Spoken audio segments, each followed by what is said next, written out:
Hello friend, कैसे हैं आप लोग। तो एक बार फिर स्वागत है मेरे इस केमिस्ट्री क्लास में। तो आज का टॉपिक है हमारा mole concept for tenth class tenth ICSE।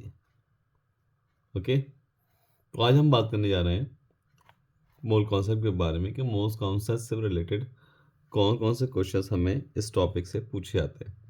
तो सबसे पहला हमारा जो पोर्शन है वो ये है कि हमें नंबर ऑफ मोल्स पूछे जाते हैं। Number of moles and number of atoms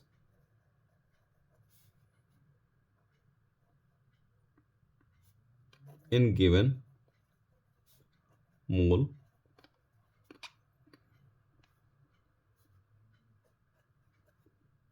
number of molecule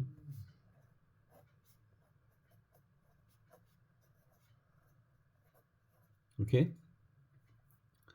फिर इसी से रिलेटेड आगे का टॉपिक है हमारा molecular weight. Molecular weight, so यहाँ पे एक छोटा सा रिलेशन है मॉलिक्यूलर वेट और वेपर डेंसिटी का। तो molecular weight is equal to 2 × VD। Okay, VD means vapour density. इससे छोटा सा टॉपिक है, छोटा सा क्वेश्चन इससे पूछा जाता है। ओके, तो वेपर डेंसिटी क्या है। वेपर डेंसिटी हम जानते हैं कि the weight of certain volume of gas upon weight of equal volume of hydrogen gas. Okay, हम इसको आगे डिस्कस करेंगे। पहले भी ये देख रहे हैं कि किस किस टाइप के क्वेश्चन हमसे पूछे जाएंगे इस टॉपिक से, मोल कॉन्सेप्ट से। Okay, molecular weight is equal to 2 × VT, vapour density. Then आगे बढ़ते हैं। फिर हमसे पूछा जाएगा मॉलिक्यूलर फॉर्मूला। ओके, तो मॉलिक्यूलर फार्मूला के लिए हमारे पास भी छोटा सा एक रिलेशन है। ओके, मॉलिक्यूलर फार्मूला निकालने के लिए empirical formula into n। Okay, अब क्वेश्चन ये है कि n कैसे निकालेंगे। तो n निकालने के लिए हमारे पास है क्या, molecular weight upon empirical formula mass. Okay, तो यहाँ पे ध्यान दीजिएगा कि यहाँ पे कभी कभी क्वेश्चन मॉलिक्यूलर वेट की जगह वेपर डेंसिटी देता है। तो एज वी नो दैट कि मॉलिक्यूलर वेट की जगह क्या है, 2 × VD।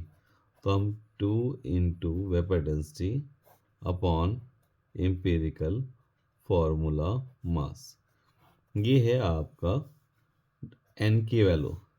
जब n की वैल्यू आ जाती है तो हम भी एम्पिरिकल फार्मूले से उसको मल्टीप्लाई कर देते हैं, एन हमारा मॉलिक्यूलर फार्मूला आ जाता है। नेक्स्ट क्वेश्चन ये है कि एम्पिरिकल फार्मूला क्या है। इससे भी क्वेश्चंस पूछे जाते हैं। एम्पिरिकल फार्मूला, अब अगर हम एम्पिरिकल फार्मूला की बात करें तो एम्पिरिकल फार्मूला क्या है, the simplest ratio of constituent element in a given compound, यानी simplest ratio of a element present in a given compound, उसी को हम एम्पिरिकल फार्मूला कहते हैं। जैसे हमारे पास ग्लूकोज है C6H12O6। अब इसका एम्पिरिकल फार्मूला क्या, नहीं सिंपलेस्ट रेशियो क्या होगा, 6 × 1 = 6, 6 × 2 = 12, 6 × 6। तो इसका सिंपलेस्ट रेशियो हुआ CH2O। ओके, और इसी एम्पिरिकल फार्मूला का जो मास होगा उसी को हम एम्पिरिकल फार्मूला मास कहते हैं। ओके, आई होप दैट कि आपको ये बात समझ में आई होगी।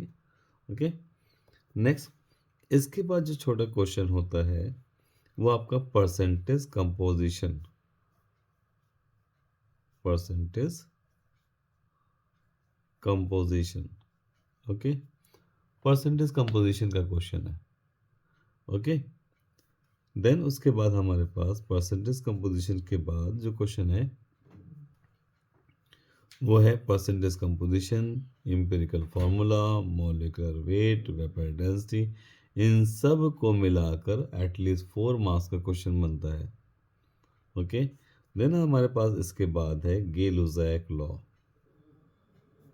गे लुजैक लॉ।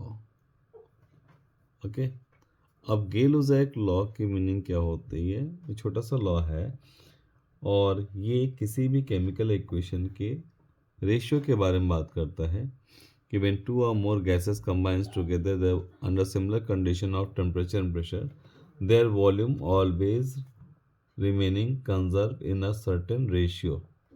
ओके, कोई भी केमिकल इक्वेशन अगर होती है तो जब वो बैलेंस्ड होगी तो उनके रेशियो आपस में हमेशा क्या होंगे, यानी वो केमिकल रिएक्शन एक सर्टेन रेशियो में एग्जिस्ट करेगी।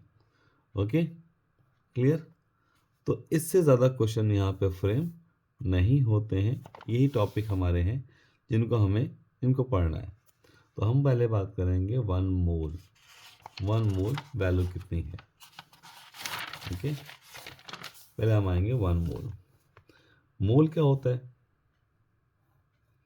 एक्चुअली? ओके, मोल है unit of amount of substance.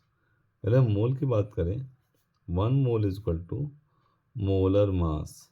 1 mole is equal to molar mass, यानी 1 मोल के मास को हम मोलर मास कहेंगे, is equal to molar volume. Okay, 1 mole के वॉल्यूम को हम मोलर वॉल्यूम कहेंगे। Then is equal to N A. N A क्या है? Avogadro number. एवोगैड्रो नंबर क्या है? Simple a fixed number that give 1 mole quantity of atom, molecule, ions, कुछ भी 1 मोल में कुछ भी होगा वो हमेशा एवोगैड्रो नंबर के बराबर होगा। और वो एवोगैड्रो नंबर है कितना? 6.023 into 10 to the power 23। Okay, next इसके बाद हम आएंगे, नेक्स्ट बात करेंगे कि जैसे हमारे पास सपोज करो हमें क्वेश्चन में दिया गया है CO2, कार्बन डाइऑक्साइड। तो 1 मोल कार्बन डाइऑक्साइड का मास कितना होगा? कैसे निकालेंगे? हम जानते हैं कार्बन प्लस इसके अंदर क्या है? 2 ऑक्सीजन। ठीक है, अब एक कार्बन का मास कितना होता है? एक कार्बन का मास होता है 12, हाइड्रोजन सॉरी ऑक्सीजन का होता है 16। Now here you can see that 12 plus 2 into 16 that will make 44। तो 1 मोल CO2 का मास जो होगा वो 44 ग्राम होगा और 1 मोल में जो वॉल्यूम होगा उस गैस का वो 22.4 लीटर होगा। ओके, ml में लिखना चाहें तो 22400 ml हो जाएगा। ठीक है, और 1 मोल में CO2 के मॉलिक्यूल कितने होंगे? Always equal to 6.023 10 to power 23। Okay, I hope that आपको ये बात समझ में आई होगी। अब अगर हमसे पूछ लिया जाए कि 1 मोल CO2 का मास कितना होगा तो हम कहेंगे 44 ग्राम। 1 मोल CO2 में कितने मॉलिक्यूल होंगे? हम कहेंगे 6.023 10 टू पावर 23। ओके, देन इसी से रिलेटेड हम आगे बात करने जा रहे हैं। ओके।